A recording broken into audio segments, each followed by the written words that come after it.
Ngayong araw kasi, nagaganap yung hearing sa Kongreso. Ito ay hearing patungkol sa budget ni BP Sara. Ito rin yung hearing na ginawa doon sa Senado na naungkat yung libro niya na 10 million, na halagang 10 million. Ngayon, itong hearing sa Kongreso, bigyan ko lang kayo ng maiksing kwento, inatin na ni BP Sara dahil normal lang na dapat siya ayatin kasi ito ay budget ng opisina niya. Budget ng OVP, Office of the Vice President. Kaya natural lamang na siya talaga ang aatin. Ngayon, umatid naman tong si BP Sara. Kaso, ang problema, yung mga tanong ng mga kongresista sa kanya na mga napakahalaga pa naman, hindi niya sinasagot. Hindi niya sinasagot. Kaugnay na yan doon sa confidential fund niya noong 2022. Kasi tingnan nyo dapat lang talaga pagbusisiin yan, tanungin yan ng mga kongresista natin dahil ang pinag-uusapan dyan, yung budget niya ngayong 2025. Kung hindi ako nagkakamali, 2.3 billion yung inihingi niya ngayon. 2.3 billion, napakalaki, di ba? 2.3 billion yung hinihingi niya. Pero, yung 125 million na confidential fund, iniiwasan niya talagang sagutin. Ayaw niya talagang sagutin sa madaling salita. Talagang ayaw niyang sagutin. Ngayon, nagtataka lang tayo. Bakit kaya niya ayaw sagutin?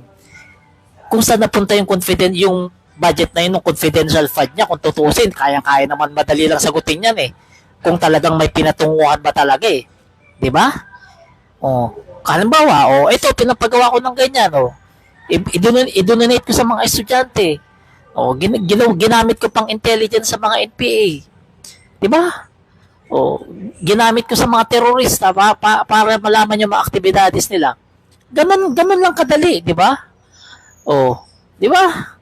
Kaso hindi niya talaga masagot. Ayaw niya rin talaga kasi sagutin. Kasi nga sa tingin niya kapag sinagot niya, lalong hahaba yung usapin ng confidential fund at mauungkat na naman. Which is mali talaga po yun. Kasi itong si BP Sara, feeling nito, Reyna siya. Feeling niya, mataas siya. Hindi niya alam, Vice President siya, in-election ng mga tao, dapat, ang pagsilbihan niya, yung mga taong bayan. Di ba? Lahat ng tanong dapat sa kanya regarding sa pera, regarding sa tax natin, kung saan niya ginastos, dapat siya sagot niya. Kaso wala Di ba? Wala Diyan mo talaga makikita na itong si BP Sara, talaga parang may iniiwasan. Ayaw niya talaga sabihin kung saan napunta yung confidential fund niya. Pero, yung hearing niya ngayon, humihingi siya ng 2.3 billion. Isipin nyo yan, Isipin nyo yan. Hindi ba kayo natatakot? Baka mawala na lang na parang bula yung 2.3 billion na yan just in case ibigay nila kay BP Sara, hindi ba kayo natatakot? Siyempre, kung mga paaso-aso kayo ng Duterte, okay lang sa inyo yan. Kasi nga, paaso-aso kayo. Diba? Pero sa aming mga matitinong mga Pilipino, hindi okay yan. Dapat pinapaliwanag niya yan. Kasi pera natin yan na ibibigay sa kanya. Hindi yan pera niya.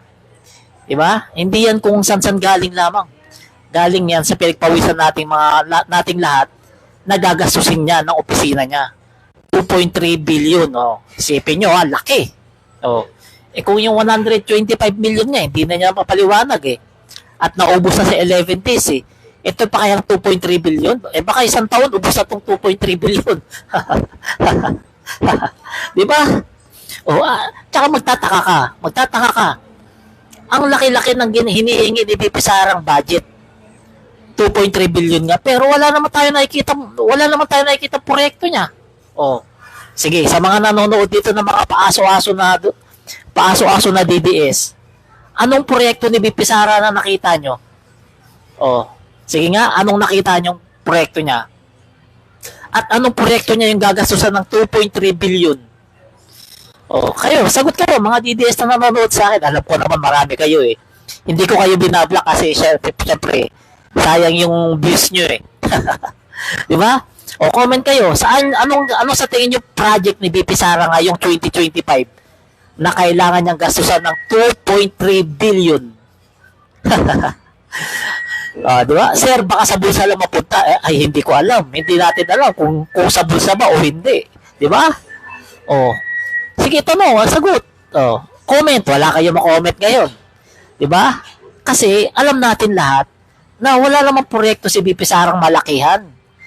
Ang proyekto lang niya, libreng sakay. Di ba? Libreng pagpapalibing na hindi pa araw-araw. O libreng pagbibigay ng gamot. Lahat 'yan ginagawa na ng DSWD. Di ba? Yung mga proyekto niya, kinokopya niya lang sa DSWD. Wala talaga siya yung proyektong may pagmamayabang. Di ba? Wala talaga. Sige, magtatatlong taon na siya sa pwesto.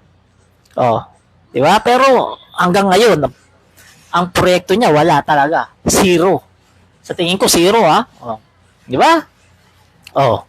Basa tayo ng comment ng mga ng mga doggy dogs. May mga nagko-comment ng mga doggy dogs eh. Basahin natin.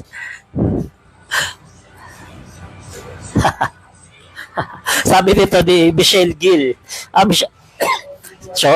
Sabi nito ni Michael Hill. Sa tingin ko, kakalas na ako dito sa bayaran na to. Budol na tayo ni BBM Bangagno.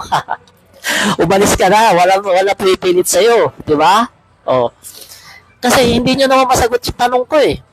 Ano yung proyekto ni BP Sara na kailangan niyang gastusan ng 2.3 billion? Ha? Sige nga, oh. Sige, oh, comment kayo.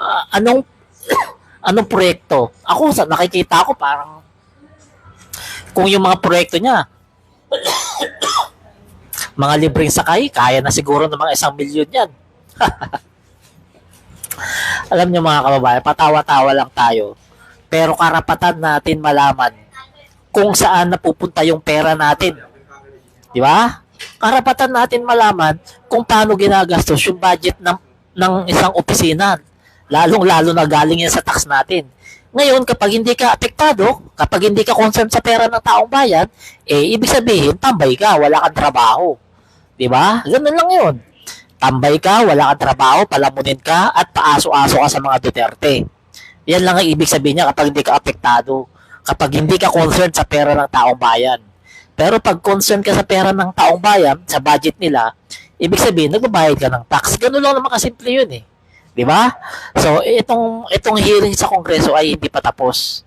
Kasalukuyan pang nag-hearing doon. So, pagkatapos ng live natin, pakishare lang itong video at manood tayo ng hearing doon sa Kongreso kasi marami talaga tayong matututunan at marami tayong makikitang totoong pag-uugali ni BP Sara. So, hanggang dito na lang. Magandang hapon po sa inyo lahat at salamat.